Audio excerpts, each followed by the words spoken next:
ಆತ್ಮೀಯ ಬಂಧುಗಳೇ, ಹೀಗೆ ಗೌರಿಮಾ ಶ್ರೀರಾಮಕೃಷ್ಣರ ಭಕ್ತರಂತ ಬಲರಾಮ ಬಸವಿನ ಸಂಪರ್ಕಕ್ಕೆ ಬರುವಂತಾಯಿತು. ಈಗ ಬಲರಾಮ ಬಸವಿನ ಮನೆಯಲ್ಲೇ ಅವಳು ಇದ್ದಾಳೆ. ಬಲರಾಮ ಬಸು ಸಹಜವಾಗಿ ಅವಳಿಗೆ ಹೇಳಿದ, ಹೀಗೆ ದಕ್ಷಿಣೇಶ್ವರದಲ್ಲಿ ಒಬ್ಬ ಅದ್ಭುತವಾದಂಥ ಸಾಧುಗಳಿದ್ದಾರೆ, ನೀನು ಅವ್ರನ್ನ ನೋಡಲೇಬೇಕು. ಅವರು ಆಗಿಂದಾಗೆ ಸಮಾಜ ಸ್ಥಿತಿಗೆ ಹೋಗ್ತಾರೆ. ನೀನು ಅವ್ರನ್ನ ನೋಡದಿದ್ರೆ ಖಂಡಿತವಾಗಿಯೂ ಬದುಕಿನ ಒಂದು ದೊಡ್ಡ ಅವಕಾಶವನ್ನ ಕಳೆದುಕೊಳ್ಳಂಗೆ ಆಗ್ತದೆ ಅಂತ ಹೇಳ್ತಾನೆ. ಅವಾಗ ಗೌರಿಮನ್ನ ಕೇಳ್ತಾಳೆ, ಏನಂತಂದ್ರೆ, ನನ್ನ ಜೀವನದಲ್ಲಿ ನಾನು ಅನೇಕ ಸಾಧು ಸನ್ಯಾಸಿಗಳನ್ನ ನೋಡಿರುವೆನು, ಯಾಕಂದ್ರೆ ಹಿಮಾಲಯದಲ್ಲ ಓಡಾಡಿದಾರಲ್ಲ, ಅದಕ್ಕೆ ಅವಳಿಗೆ ಎಲ್ಲ ಸಾಧು ಸನ್ಯಾಸಿಗಳು ನೋಡಿದಾಳೆ. ಅದಕ್ಕೆ ಹೇಳ್ತಾರೆ, ಇನ್ನೂ ಒಬ್ಬರನ್ನ ನೋಡುವ ಆಸೆ ನನಗೇನಿಲ್ಲ. ನೀನು ಹೇಳುವ ಸಾಧುವಿಗೆ ನಿಜವಾದ ಶಕ್ತಿ ಇದ್ರೆ ನನ್ನನ್ನು ಸೆಳೆದುಕೊಳ್ಳಲಿ ಅಂದ್ರು. ಎಂತ ಮಾತಿದೆ ನೋಡಿ. ಬೇಕಾದಷ್ಟು ನೋಡಿದ್ದೇನೆ, ಮತ್ತಿನ್ನೊಬ್ರು ನೋಡೋ ತಾವಕ ನನಗೇನು ಆಸೆ ಇಲ್ಲ. ಅವ್ರಿಗೇನಾದ್ರೂ ಶಕ್ತಿ ಇದ್ರೆ ನನ್ನನ್ನು ಅವರೇ ಸೆಳೆದುಕೊಳ್ಳಿ ಅಂತ ಹೇಳಿ. ಹೀಗೆ ಒಂದಿನ ಏನಾಯ್ತು, ಅವಳು ಬಲರಾಮ ಬಸವ ಮನೆಯಲ್ಲಿ ಒಂದಿನ ತನ್ನ ವಿಷ್ಣು ವಿಗ್ರಹ ಆಯ್ತಲ್ಲ, ತನ್ನ ಇಷ್ಟ ದೇವತೆ, ಅದನ್ನ ಪೂಜೆ ಮಾಡ್ತಾ ಇದ್ಲು. ಮಾಡುವಾಗ ಮೊದಲು ವಿಷ್ಣುವಿನ ಆ ಕಲ್ಲಿನ ವಿಗ್ರಹವನ್ನು ತೊಳೆದು ಅದನ್ನ ಇನ್ನೇನು ಪೀಠದ ಮೇಲೆ ಇರಿಸ್ಬೇಕು, ಅಷ್ಟರಲ್ಲಿ ಅವಳಿಗೆ 2 ಜೀವಂತ ಮಾನವ ಪಾದಗಳು, ಮನುಷ್ಯರ ಪಾದಗಳು ಜೀವಂತವಾಗಿರುವಂತೆ ಅವಳಿಗೆ ಕಂತು. ಶರೀರ ಕಾಣ್ತಾ ಇಲ್ಲ, ಶರೀರ ಇಲ್ಲ, ಕೇವಲ ಪಾದಗಳು ಕಾಣ್ತಾ ಇತ್ತು ಅಂತ ಅವಳಿಗೆ ಗೋಚರಿಸಿದ್ವು. ಮೊದಲು ಅದೇನೋ ತನ್ನ ದೃಷ್ಟಿ ಭ್ರಮೆ ಇರಬಹುದು ಅಂತ ಹೇಳಿ ಅವಳು ಮತ್ತೆ ಎಚ್ಚರಿಕೆಯಿಂದ ಎಷ್ಟೋ ಬಾರಿ ನೋಡಿದ್ರು, ಯಾವೇ 2 ಮಾನವ ಪಾದಗಳು ಕಾಣ್ತಾ ಇದ್ದಾವೆ.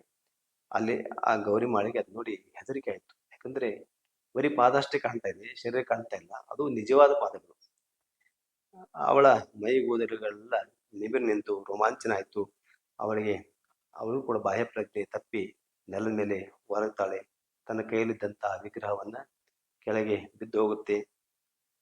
ಆಮೇಲೆ ಈ ಬಲರಾಮ ಬಸವಿನ ಹೆಂಡತಿ ಕೂಗ್ತಾ ಇರ್ತಾಳೆ, ಗೌರಿಮಾ ಇದೆ ಎಲ್ಲಿದ್ದಾಳೆ ಅಂತ ಹೇಳಿ.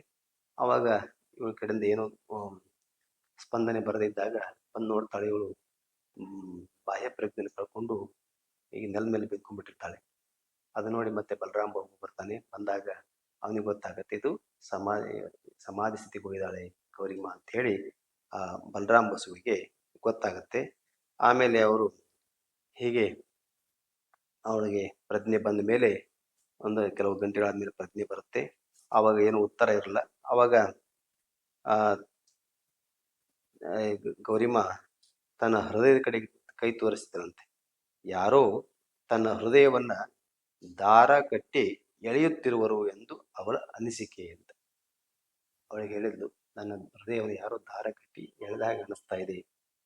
ಇಡೀ ಒಂದು ಹಗಲು ರಾತ್ರಿ ಅವಳು ಆ ಅರೆಬರೆಯ ಪ್ರಜ್ಞೆ ಸ್ಥಿತಿಯಲ್ಲೇ ಇದ್ದಳು. ಮಾರನೇ ಬೆಳಿಗ್ಗೆ ಎದ್ದು ಬೇಗನೆ ಎದ್ದು ಅವಳು ದ್ವಾರಪಾಲಕನನ್ನ ಇದ್ದ ಅವನು ಯಾರಿಗೂ ಹೇಳದೆ ಅವಳು ಇಲ್ಲಿ ಹೊರಗೆ ಹೋಗ್ತಾ ಇದ್ರು. ಅಷ್ಟೊತ್ತಿಗೆ ಅಲ್ಲಿಗೆ ಬಲರಾಮ ಬಸು ಬಂದ. ಸೋದರಿ, ಎಲ್ಲಿ ಹೋಗ್ತಾ ಇದ್ದೀಯಾ? ದಕ್ಷಿಣೇಶ್ವರಕ್ಕೆ ಬಂದು ಶ್ರೀರಾಮಕೃಷ್ಣನ ಭೇಟಿ ಮಾಡ ಬಯಸುವೆಯಾ ಎಂದು ಮತ್ತೊಮ್ಮೆ ಕೇಳಿದ. ಗೌರಿಮಾ ಉತ್ತರಿಸಲಿಲ್ಲ.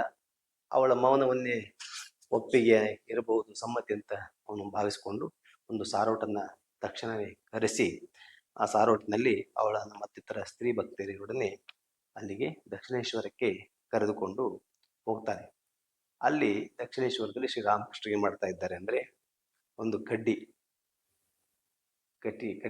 ಕಡ್ಡಿಗೆ ದಾರ ಸುತ್ತುತ್ತಾ ಹಾಡ್ತಾ ಇದ್ದಾರೆ. ಏನ ಹಾಡು ಅಂತಂದ್ರೆ, ಆ ಯಶೋದೆಯು ನಿನ್ನ ನೀಲಮಣಿ ಬಾ ಎಂದು ಕರೆದಾಗ ಅವಳೆದುರು ನರ್ತಿಸಿದೆ ತಾಯಿ, ಎಲ್ಲಿ ಮರೆಸಿಹೆ ನೀನು ಆ ಮುದ್ದು ರೂಪವನ್ನು ನನ್ನ ಘನಶ್ಯಾಮಿ, ನೀ ಬೀಭತ್ಸ ರೂಪೆ ನನಗಾಗಿ ಒಮ್ಮೆ ನೀ ಹಾಗೆ ನರ್ತಿಸು ತಾಯಿ ಅಂತ ಒಂದು ಹಾಡನ್ನು ಹೇಳ್ತಾ ಅವರು ಆ ದಾರವನ್ನು ಸುತ್ತಾ ಇದ್ದಾರೆ. ಆ ಬಂದವರು ನೋಡ್ತಾ ಇದ್ದಾರೆ ಮತ್ತು ದಾರವನ್ನ ಸುತ್ತಾ ಇದ್ದಾರೆ.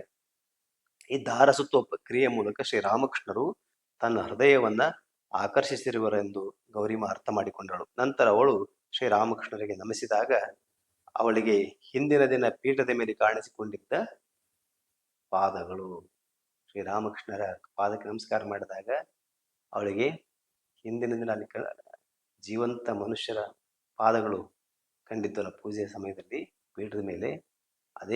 ಇದೇ ಪಾದಗಳು ಅಲ್ಲಿ ಕಂಡಿತ್ತು ಅಂತ ಅವಳಿಗೆ ಗೊತ್ತಾಗತ್ತೆ. ಆವಾಗ ಅಚ್ಚರಿಯಿಂದ ಸಂತೋಷದಿಂದ ಅವಳು ಬೆರಗಾಗಿ ಹೋಗ್ತಾಳೆ. ಆವಾಗ ರಾಮಕೃಷ್ಣರು ಸುಮ್ಮನೆ ನಗ್ತಾರೆ. ಬಲರಾಮನನ್ನ ಗೌರಿಮಾ ಬಗ್ಗೆ ವಿಚಾರಿಸಿದವರು ಅನಂತರ ಆಧ್ಯಾತ್ಮಿಕ ಜೀವನವನ್ನು ಕುರಿತು ಮಾತನಾಡತೊಡಗಿದರು. ಕೊನೆಗೆ ಅವರನ್ನ ಕಳಿಸಿಕೊಡುವಾಗ ಗೌರಿಮಾಳಿಗೆ ಹೇಳಿದ್ರು, ಮತ್ತೊಮ್ಮೆ ಬಾ ಅಂತ ಹೇಳಿ. ರಾಮಕೃಷ್ಣರ ಮಂತ್ರ, ಕಮ್ ಅಗೇನ್, ಮತ್ತೆ ಬಾ ಅಂತ ಹೇಳಿ ಅವರಿಗೆ ಹೇಳಿದರು.